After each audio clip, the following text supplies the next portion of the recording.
Hi అందరికీ, నేను మీ దివ్య అండి. ఏంటి గిఫ్ట్లు ఇస్తుంది అనుకుంటున్నారా? నేను గృహప్రవేశానికి వెళ్ళానండి. ఒక 2 గృహప్రవేశాలు వెళ్తే అక్కడికి వెళ్ళానమాట. ఇది ఫస్ట్ గృహప్రవేశానికి వెళ్ళినప్పుడు అక్కడ ఫస్ట్ ఇచ్చిన రిటర్న్ గిఫ్ట్ అనమాట. ఏంటంటే ఇది ఒకటి గ్లాస్ బౌల్ అండి. ఈ గ్లాస్ బౌల్తో పాటు 2 తమలపాకులు, 2 బనానాలు, 2 ఫ్లవర్స్ అలా పెట్టి ఇచ్చారండి.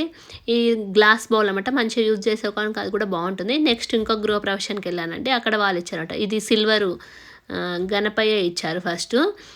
దాంతోపాటు మనకు 2 పసుపు కుంకుమ ప్యాకెట్లు ఇచ్చారు. సిల్వర్ గణపయ్య కూడా చాలా ముద్దుగా బాగుందండి. ఏంటా అని ఎగ్జైటింగ్గా ఎదురు చూసామట.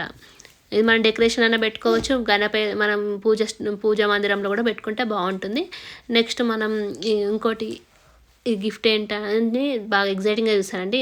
ఇది మనకు ఒక చిన్నది ఏమంటారు బ్రాస్ ఐటమో ఇది అంటారు కదా, అది చిన్న బౌల్ వచ్చిందనమాట. అందులో మనం దేవుడి దగ్గర పెట్టుకొని పువ్వులు వేసుకోవడానికి వాటికి వీటికి చాలా బాగుందండి. మంచిగా అనిపించింది. డిజైన్ కూడా చాలా బాగుంది. 2 ఆవు దూడ 2 వచ్చి చాలా రిటర్న్ గిఫ్ట్స్ చాలా బాగుంటున్నాయి ఈ మధ్య కదండి. థ్యాంక్ యూ సో మచ్ అందరికీ. Bye bye.